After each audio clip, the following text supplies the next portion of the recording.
শিমুল, আগামীকাল সোমবার থেকে তো ইন্টার্ন চিকিৎসকরা কাজে যোগদান করছেন, আর এখনকার সবশেষ কি পরিস্থিতি সেখানকার?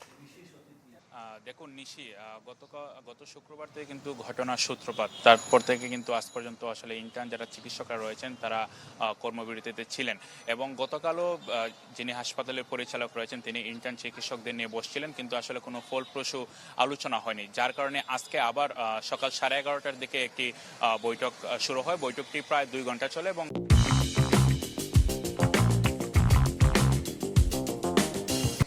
বৈঠকের পর যিনি হাসপাতালের পরিচালক ব্রিগেডিয়ার রাশেদ মনির তিনিও ব্রিফ করেছেন এবং একই সাথে ইন্টার্ন চিকিৎসকদের পক্ষ থেকে একজন ইন্টার্ন চিকিৎসক ব্রিফ করেছেন। ইন্টার্ন চিকিৎসকরা বলছেন যে তারা আসলে যে নিরাপত্তা চেয়েছিলেন সহ তারা 8 দফা দাবি তারা উপস্থাপন করেছেন হাসপাতাল কর্তৃপক্ষের কাছে, এবং হাসপাতাল কর্তৃপক্ষ এগুলো তারা যাচাই বাছাই সাপেক্ষে তারা বলছেন যে তারা আসলে ব্যবস্থা নেবেন, যার ফলে তারা এই আশ্বাসে তারা কর্মবিরতি থেকে আসলে আগামীকাল থেকে তারা আসলে কাজে ফিরে যাবেন বলে আমাদেরকে নিশ্চিত করেছেন। একই সাথে হাসপাতালে যিনি পরিচালক রয়েছেন তিনি গণমাধ্যমের সাথে কথা বলেছেন, তিনি বলেছেন যে ইন্টার্ন চিকিৎসকরা আসলে যে দাবিগুলো উপস্থাপন করেছেন তা যৌক্তিক এবং তারা সেগুলো পর্যালোচনা করছেন এবং তাদের দাবির প্রেক্ষিতে তারা আসলে কাজগুলো শুরু করবেন। এবং ওনার আশ্বাসেই কিন্তু ইন্টার্ন যারা চিকিৎসকরা রয়েছেন তারা কাজে ফিরবেন। আগামীকাল সোমবার থেকে সকাল থেকে তারা কাজ শুরু করবেন। তবে এই 2 দিন কিন্তু ব্যাপক ভোগান্তি পোহাতে হয়েছে সাধারণ যারা রোগীরা রয়েছেন।